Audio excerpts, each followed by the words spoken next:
Yeah, so given this is a fireside chat, we thought we'll bring our chairs. I'm Paul Morgenthaler. I'm a managing partner at CommerzVenture. We are a fintech-focused investor and have a focus on the intersection of climate tech and fintech. And we have on the stage with us Shalit. Tomer is the CPO and founder of our portfolio company, ClimateView. So Tomer, jumping right in, what does ClimateView do? So ClimateView helps cities plan and finance their climate transition. So cities around the world, like Newcastle, Milan, Stockholm, are declaring we want to be net zero 2030 or 2032. The question is how to get there.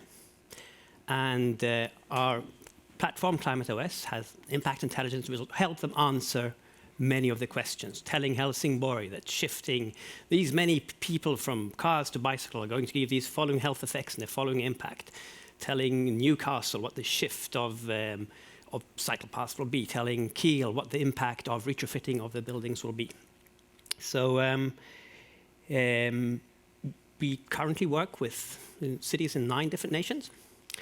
And I'd say our total market is the 650,000 local governments of the world, which would be about a market of, say, 16 to 60 billion. Well, impressive numbers, but probably still a lot of potential. Can you shine a light on the state of city climate finance end of 2022? Yeah, I would like to do that. But before, like, why cities? So the state of city climate finance is not very good. The cities need about 4.5 trillion a year to succeed with their ambitions. They're getting about 10% of that today. But why cities? You have to remember, cities are 70% of the world's emissions. They are the drivers of our economy. They're closest to the citizens. They are key to the transition.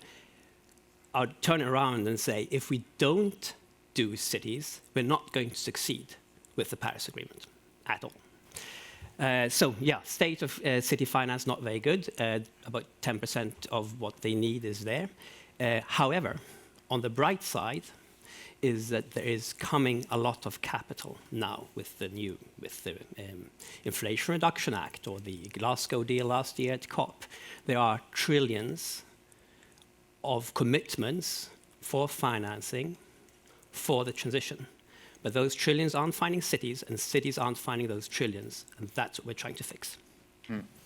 70% of global emissions from cities, so I think it really shows what we have to do in the climate fintech space.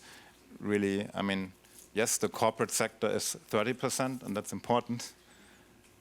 But if we want to solve climate, we have to solve cities.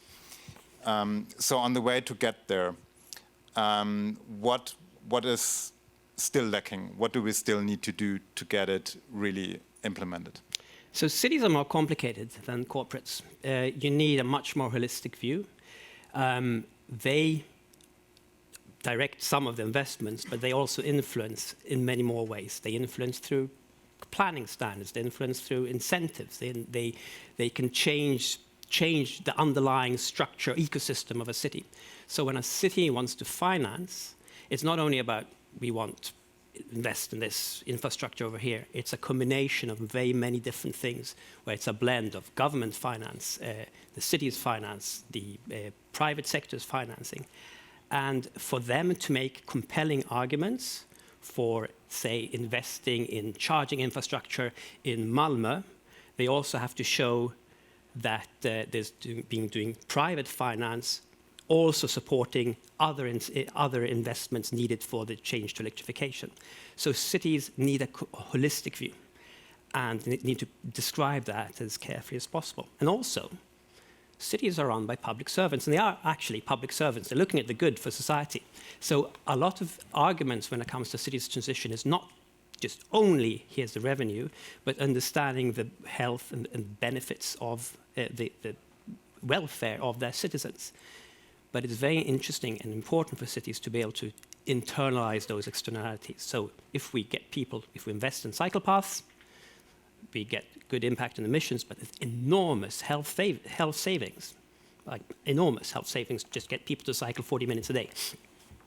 And if the cities can show that and show the combined effect of their financing, they become their investment proposals become much more interesting. So the potential, I think, is quite clear. And how does ClimateView actually help to fill that potential and to bridge that gap that we still have? Are there any examples that you could share with us on how ClimateView is really, bringing this forward and helping fulfill the potential? So what we do is we give cities lots of models actually to show what is this. So if we give to Malmö, Helsingborg, or Cincinnati, models that show the transition opportunities and what will happen with them, what are the cost benefits of them. So we're building what's called climate investment plans for the cities. So describing as much as that holistic picture I spoke about and make it basically drill down it to numbers so that cities can tell the number game of give the number for the future city that we're envisioning. Often one talks about the transition, and we have to talk about the future city and the storytelling and narratives. And I totally agree with that. But storytelling and narratives without numbers is storytelling.